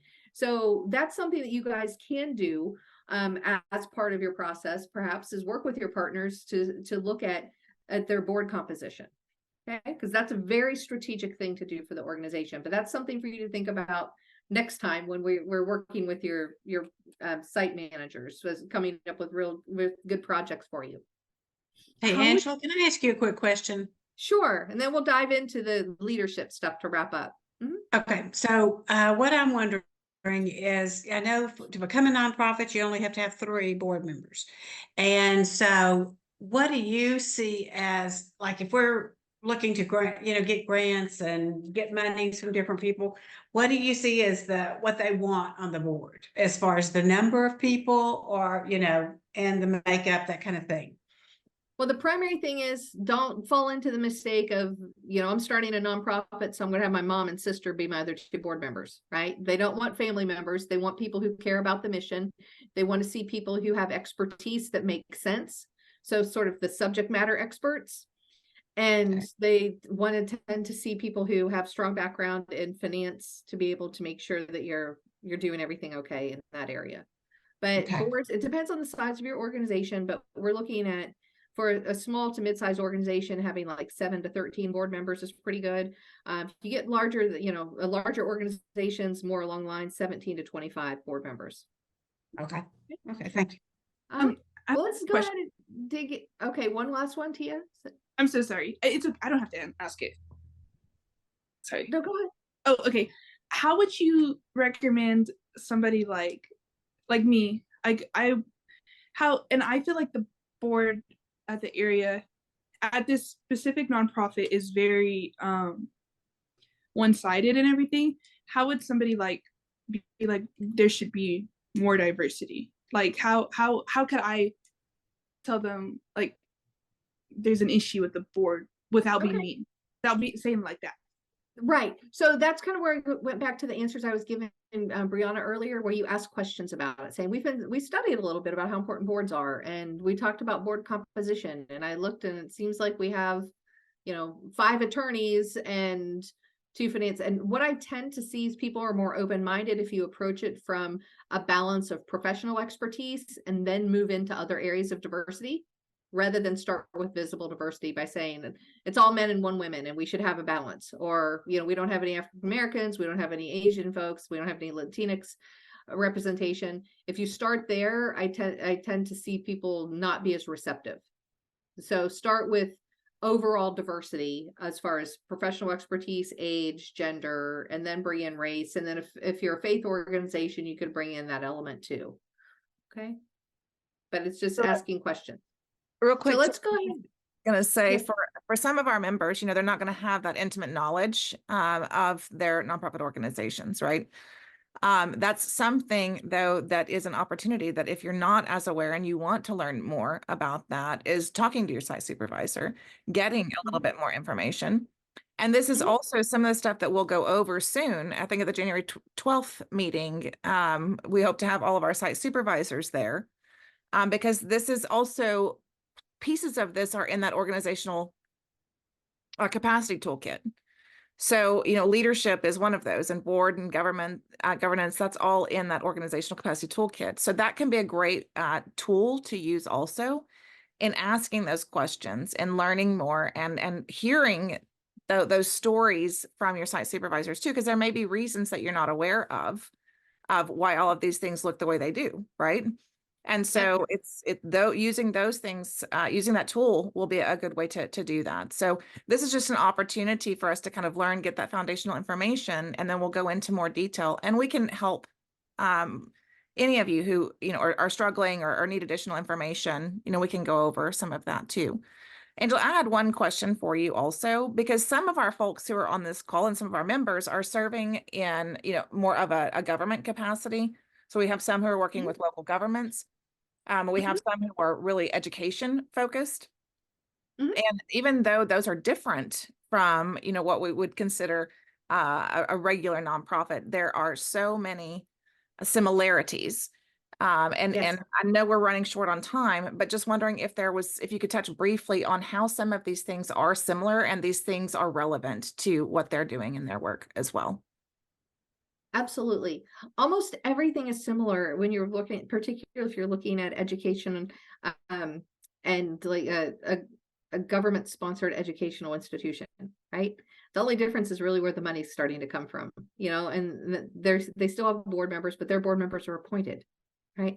So there are definitely overlap between how we're handling and identifying our constituents, making sure we understand our revenue balance, making sure we understand what our organization does. So for example, the local governments, and we're getting ready, I'm getting ready in the next year to partner with our local county government folks at the Bush School to develop some programming around how nonprofits and local governments can work better and more closely together, right? So for example, earlier in this session today, I talked about my grad students who did the program about animal welfare, and saying, wait a second, local governments they studied basically animal welfare in 35 similar sized cities throughout the state of Texas.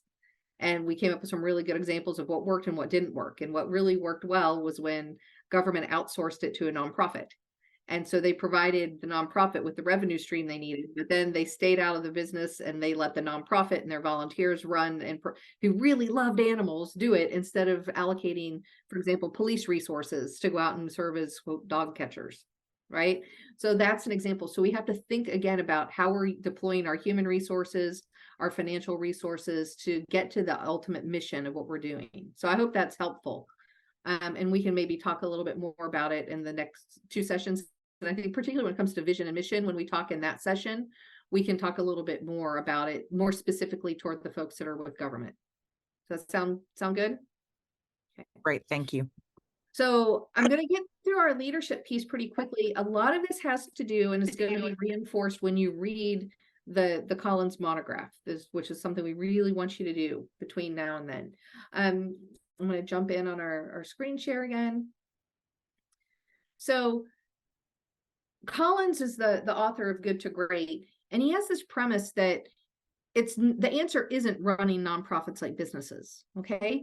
Because a major donor challenged him and said, well, I'm a big, I've made all my money through corporations, and if they'd just listen, the nonprofits would listen and run their nonprofits like I do, then it would be fine. Well, he came back and said, that's not actually right, okay? Because of these nuances. And what he asserts when we're reading this is, and I want you to look for this, is that it's not just running it like a business. Instead, it's running it like a nonprofit should be run, but being committed to excellence. Okay.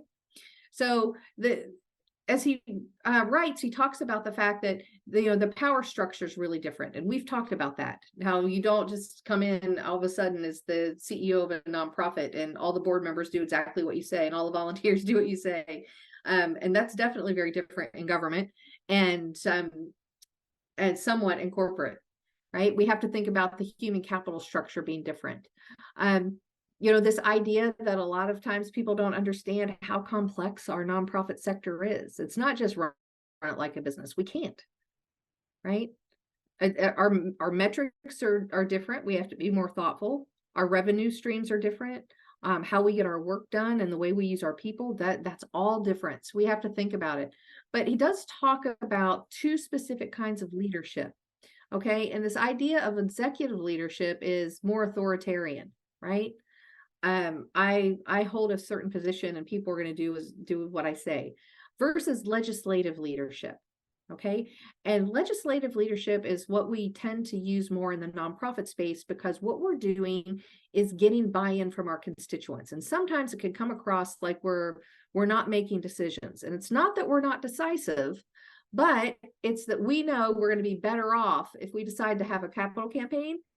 We know we're going to be better off to talk to our board and our board chair and our development committee chair and get them all excited about the vision of what we're doing and get them to buy in and say yes. Right.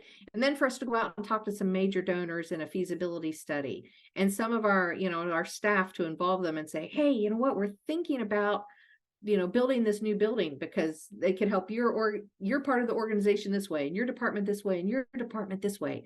And you get them all to buy in and help you create the vision. Right.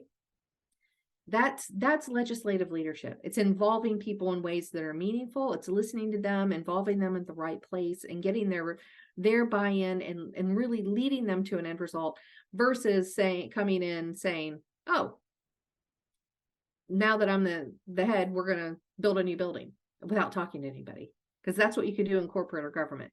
Right. And so I actually do a case study where a board member is appointed then to be the CEO, and he'd been on the board for like 5 years. He comes in as CEO and he starts destroying the mission of the organization because he runs it like a business only. And so I'll give you the quick breakdown on that, is that this organization existed to provide after school services in neighborhoods where that didn't exist and where it was difficult for their families to afford that type of programming. Right? So he brought his business mind with him when he went from board member to CEO.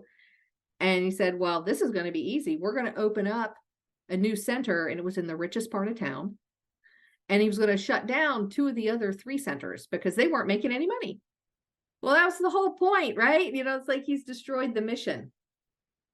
If they just wanted to have a business to make money as an aftercare program, they could do that. But the mission was to serve these particular communities. And so the board got really upset, and that's the whole crux of the case. Okay, so that's an example of how you can make a mistake coming in using executive leadership and a corporate mindset and not understanding mission and complexity of what's happening with our mission and how you can really damage the organization as opposed to using legislative. Okay. Oops. Sorry. So we may talk a little bit more about this, but in our next session, because we want to understand what level 5 leadership is. Okay. So what he's talking about is, and I put the quote here because I love it. This is building enduring greatness through a paradoxical blend of personal humility and professional will. What do you guys think that means? Leaders that have personal humility and professional will. I think it seems like it's very much like it's a mixture of a drive to achieve what you have the mission to get where you're wanting to go to, but at the same time, the humility to understand like you're not the person who's going to get you there. You may help get there. You may, find a team and kind of coax it in that direction, but you're not going to be the sole hero of the story who comes and fixes the problem. Yeah, that's a great example. It's somebody that is like obsessive about like getting your mission done the right way. So look down on the bottom. It says their ambition, that last bullet point. They're ambitious first and foremost for the cause. The movement or the mission, the work that you're doing, not for themselves. And they have the will to do whatever it takes to make good on that ambition. So, for example, when I was starting the Center for Philanthropy at Rice, I always would tell my, say, I'm never going to have my staff think that they're working harder than me. Like that was my drive for 5 years was let's get this place up and running so we can serve, 800 plus people a year in nonprofits. And I was focused. That's what I cared about. That's what we're trying to do. And those are the kinds of people you want to try and attract to your mission, right? And level 5 leaders are the ones that do that, but they're also the ones that when things go well, say, wow, Shannon, this is amazing. This program wouldn't have happened without you. Good job. Even though you put in all kind of work to even hand it off to Shannon, to let Shannon make it successful. Does that make sense? You're the leader that gives other people recognition. You're the person who can lead from behind, educate the board member who doesn't understand nonprofits, but then succeed when the board gets turned around, right? And is doing what you need it to do. So we can talk a little bit more about that, but I encourage you to answer these questions. When you read Collins is to say, okay, what's the whole point of level 5 leadership? Is it a special kind of leadership for nonprofits different than corporations? Because you can have level 5 leaders across all sectors. So what makes it unique for us? And then perhaps, try and identify some level 5 leaders that from either nonprofits or your educational experience so far. But everything that this is built around is a notion of greatness, is that we can, if we're thoughtful, we can actually make our nonprofit run better. Okay. So we have to be honest about how we're making an impact. And, I talked a little bit earlier about the challenge of proving what our product is, that person's life changed. We have to make sure that we understand the difference in inputs and outputs and that our leadership understands that too. Okay. So when we think about inputs, that's what we invest in the work that we do. That's our people, it's our money, our programs, right? Our outputs are the result of our work. That makes us different, where like money is considered an input and an output in companies. But for nonprofits, resources like money and people were inputs, but the output is that human life changed. And we have to think about how we measure, right? How did our program change somebody's life? And that's our output that we're thinking about. And so if we don't have a financial bottom line, which I've just been saying we don't, how can we, demonstrate that our organizations are great? And so that's being able to tell stories. It's being able to collect data that shows it. But according to Collins in this, he's saying that we need to have disciplined people, thought, and action. Okay. We have to be disciplined in our own leadership, right? We have to be disciplined about bringing the right people to work with our organization. It's always better to take time bringing the right people to our organization. Then it's easier to do that than it is to bring the wrong person on board and try and get them to leave. Right? We have to have disciplined thought, meaning we have to be strategic, we have to plan, and we have to be disciplined in our action. And a lot of that is saying no. So when we start talking about strategic and assessment and things next time, we have to understand that our strategy has to be aligned with our mission. And if things, doesn't matter if it's a board member or a board member spouse that comes in with a wonderful idea that has nothing to do with our mission, we have to be able to say, I'm sorry, that's not something we can do right now. Right? Because our work, we have to be disciplined and stick with the mission of our work if we want to have a great nonprofit. So that's where it comes into having disciplined people, thought, and action. And I really hope you find that monograph helpful. It's a quick read, but I think it covers some pretty complex concepts in a very simple way. Okay. So when we're talking about, leadership in nonprofits, we've talked about the fact that we can be more complex, right? People are people. When we're thinking about, we're already messy, right? So people who are drawn to work in the nonprofit sector tend to want to help other people. And so it's people trying to work on really tough issues to help people who are in bad situations. So when you add that all together, just that in itself is a really complex equation, right? And there are people at all stages of it, so it can be messy everywhere.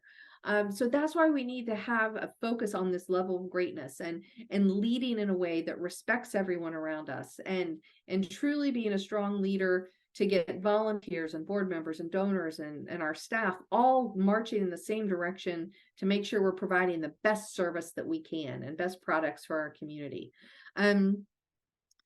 We can talk a little bit maybe next time about what traits you would look for in a nonprofit leader, but we have just a minute now. What are some things that you would think about looking for with a nonprofit leader?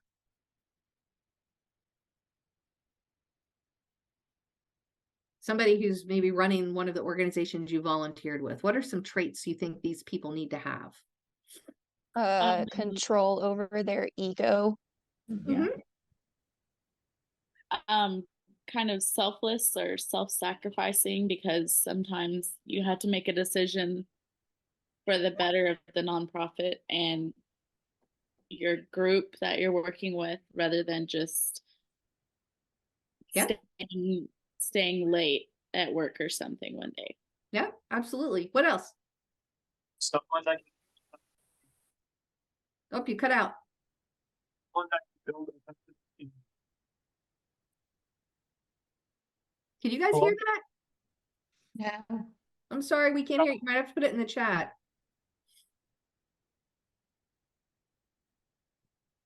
How about communication? Passionate about the non-profit organization they are serving for. Yeah, real passion for what they're leading, right? Makes a difference if somebody's really passionate about what they're doing and somebody who just steps up. Oh, okay, Bryce sent something. It's someone who can build effective teams. Absolutely, that's a good one. What about accountability? Somebody who's not afraid to hold people accountable for their work. If you're a good leader, you can do that in a non-fear-based way, right? Or to be held accountable. Not only keeping others accountable, but to be held accountable and listening. Like as far as communication, not only being able to communicate, but also being able to listen. You bet. You bet. If we had a 6-hour session to talk about this, we'd actually have a listening exercise in it. That's very important for us to do when we're leading nonprofits. Okay. So think a little bit about whether or not we are born with these traits or if we can learn them. Okay. We could have a 2-hour debate about that, but we don't have time for that now. So what I'm going to default with is that we actually can learn these things. There are quite a bit that we can learn about leadership over time. And one of my favorite authors who writes about us being able to learn leadership here is Parks. And, she says that there are 5 ways that we can really be more effective and how we are using ourselves to lead and in the for the public good. And one of those things she talks about is we have to analyze, meaning we have to understand the issue. First, we have to know what's going on before we start acting. Next, we intervene. We act in the system in a way that's going to make progress, right? We can't let perfection get in the way of progress. We have to recognize that there are different points of leverage, but it's how do we like see this issue and I quickly identify what are some of the things that we can do to bring attention to the issue and help solve it. 3, we can work on our communication skills and our ability to hold attention of a group, to be able to control the anxiety of a group, which I think is super important to do. As a professor, I always walk in my first class, I say, okay, you all have A's. And they just kind of looked at me like my students this fall really were like that. And it's like, you all have A's, you all start with a 100. So let's just relax and learn. And this is great. And it's so funny. I've actually had people start to cry because they were so stressed out. And they're like, what do you mean? I think that you're here to learn. So we start at the top and you can lose points throughout. But I'm not the professor that says you start at 0 and you're going to have to earn your way every week. And it's going to make it really painful for you. That's not an effective mechanism for anybody to learn and for us to lead in the nonprofit space. We have to have the energy. I think we have to commit ourselves to lead in a way that people are comfortable because we're dealing with really difficult, challenging issues. All right. You have to have the emotional space to know that you're dealing with children who have cancer every day and their families. You can't come in and be like, oh, my boss is going to be a jerk. Plus, I deal with this really hard issue. That's a difference, I think, in our sector. We have to be thoughtful about that. You have to be able to take the heat. I like that one. And then also pause and reflect. So me with reflecting, you have to be able to allow silence, allow the people around you to think and give you good ideas and to push some risk taking, encourage risk taking, get those ideas from the group. And then sort of take that and bring us together and get people in alignment to move forward with a final thing. The other thing is you have to pace, and I'm really bad at that sometimes when I'm leading. I've been cognizant of it, that you have to understand things are typically going to take longer than you expect, especially if it's strategic and if it's real change. So I like to share an example of when we were starting the center at Rice. It was from scratch, and we were sitting together, and I was leading a staff meeting and said, okay, so next spring we can launch these 6 new classes and move. And I was so excited because one of my staff members said, or we could launch 3 in the spring and I'll be here next fall to launch the other 3. And she was right. I was pushing them a little too fast. But the reason I like to share the story, one, I don't like to make fun of other people, so I make fun of myself in doing it. But she was comfortable enough to say that at the time. And I think if I was not a manager who was listening to my team, if I hadn't made them feel safe, they would have just gotten disgruntled and started looking for jobs elsewhere if they thought we were pushing too hard. So that's just an example of it. And the other thing is you have to be able to, as a nonprofit leader, really understand, and something you could get better with over time, but to understand when things are really difficult, that you're the sort of the last person to respond, right? And you're ultimately responsible for it. So we're going to talk about strategy and assessment more in our next time. So I'm just going to leave you with this slide to read about how to lead strategically. But it's really talking about aligning your resources with your mission and making sure that your organization is working toward specific measurements, and you're being disciplined and toward getting that. And also, I'd like for you to reflect a little bit on this idea of transformational leadership. You've probably heard that term before, but this is when they're leaders who can come in and create.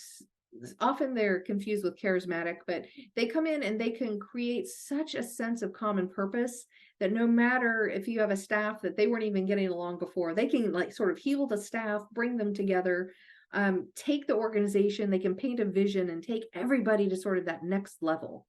And that's something else that's really powerful in the nonprofit space. Okay. So we've talked a lot throughout this about some of the challenges we have with nonprofit leadership. So I'm going to leave these with you. And if we need to, we can talk about it, and I can stay on for some questions for those who have them. But one of the things we've talked about, most of them, one of the areas we haven't talked about is like having contingency plans. That's something that's important that we have to be able to do. But read through these challenges when you have the slides, and then make sure that you're avoiding these particular leadership failures. Okay. You've already identified some of them by saying we need to find leaders who aren't arrogant and keep their ego in control. You want to make sure you're listening to other people, not just surrounding yourself with people who are going to say, "Oh yes, Angela, you're always the smartest, best dressed person in the room." I mean, that's how foundation people feel, right? Foundation staff members, they never have a bad idea. They're always young, attractive, and wonderful because all they hear are people that want to get money from them. You want to make sure you're not doing that as a leader. You want to make sure you're listening to people who don't agree with you as well. If you fall out of touch, or then also founder syndrome. And that's something I know none of you are at this point with your AmeriCorps, but you may be working with organizations that were founded by the executive director 20 years ago, and they're still there. And there are some very serious issues that come along with that and transitioning out of founder syndrome. Because you want to make sure to have a succession plan so your organization continues to be strong without you. So the last piece here was that and you'll see these quotes in the Collins monograph, but it's to question and to really ask yourself whether or not leading is doing or being. And I think Hesselbein gives us the best example when she said leadership's a matter of how to be, not how to do. And she used to be considered one of the top leading practitioners about scholarship, about leadership, that she could go out and teach people to be good leaders. And one of the things that's so interesting, she says that we spend most of our lives learning how to do things, teaching people how to do things, but it's really in the end the quality of our character that's going to determine our results as a leader and our performance. So that's something for you to reflect on specifically in leadership too. If you guys have heard, and I've seen more memes kind of floating around and things posted on LinkedIn about this lately, but hire for character and train them. Don't hire somebody who has terrific skill set and poor character, because that's not going to work out as well for you. So I've given you some resources here. I'll talk with Misty and the team about getting you a glossary, but I encourage you to explore these. I've given you the NTEEs so you can look and see all the different types of organizations that are similar to yours, find out where you exist. And with that, thanks so much for playing along today, for participating and giving us our first run at trying to do this online with you. With that, I can turn it over to Misty to wrap up, her and her team, and I can answer questions, and we'll come back together again on the 12th. So we will ask you, as you know, to finish that reflection worksheet that you'll have, be thoughtful about that, and read the Collins book. Thank you, Angela, Dr. Seaworth. Oh, you're welcome. Thank you very much. Thank you very much, Dr. Seaworth. And just Thank you. as a side note too, we do actually have a couple of founders that are with our group. So I think that's probably an interesting perspective that we have with Dana and I think Sarah too. I don't know if we have any others, but just want to thank all of you. Thank you so much again, Dr. Seaworth. Truly appreciate this. I think it's been fascinating, and we will continue to learn, absorb, hopefully reflect, and bring our exercise and reflection back next time. And just as a reminder to anyone who has additional questions, if there's anything that we can provide extra, we'll get these slides out to you. You'll have all of these resources, and then be sure to reach out if you have additional questions or concerns. We will do our best to get back to you. And if some things need to be filtered through Dr. Seaworth, we can definitely work with her as well. So with that, so the next meeting is 1 to 4 also. So it'll be the same time frame just on January 12th. And we'll have that registration out to everyone soon too. Allison, did you have something to add? Yes, I am about to hit send to all of y'all with the next steps for you to complete of the reflection page. It'll be attached and the information on Good to Great in the social sectors, that monograph, where you can find it, and all that information you'll need will be sent in an email in just a second. So be checking your WT staff. Yeah, Allison, I know if you want to send the the slides. If you give me just a second, I'll get these Okay. because I realized I didn't send them to you yet. Okay, awesome. Great. Thank you so much. With that, does anybody have any questions for Dr. Seaworth before we jump off? I I had feel a like I've been question. just spilling so much. Yes, Christina. It's regarding like careers. My AmeriCorps term is leaving. I'm actually like, going into like kind of what I'm trying to transition into like my actual career now. Do you have a minute to talk about that? Sure. Okay. So I've been mostly applying to like nonprofits. I'm still kind of struggling like with like I'm getting some interviews, some emails back, but right now it's just kind of like a hard time like in jobs in general. Do you have like any like tips or recommendations, things that I might not be doing that I should be doing? Anything along those lines? Well, yeah, it's kind of hard, right? Because most of us didn't go, to high school, and even in colleges, often we're not hearing go work in the nonprofit space. And people say, how do I break in? So one is you can look at organizations that you're really passionate about and you start volunteering there, or talk with places you've already volunteered. The other thing is make sure that your resume is pulling out the best of what you do. I see this with my grad students all the time, where it's like they've got a lot of really good experience, but they left it off their resume. So talk about, if you're applying for a job, maybe to work to be a volunteer manager, make sure and talk about how you're volunteering, things like that. Show the experience that you have and make sure that anything that you can quantify on your resume, do that as well. Not just, I helped raise money for this. Instead, I did this to raise X amount of dollars for, okay? If it's like a club that you've been involved with at school, for example. Those are some things to do.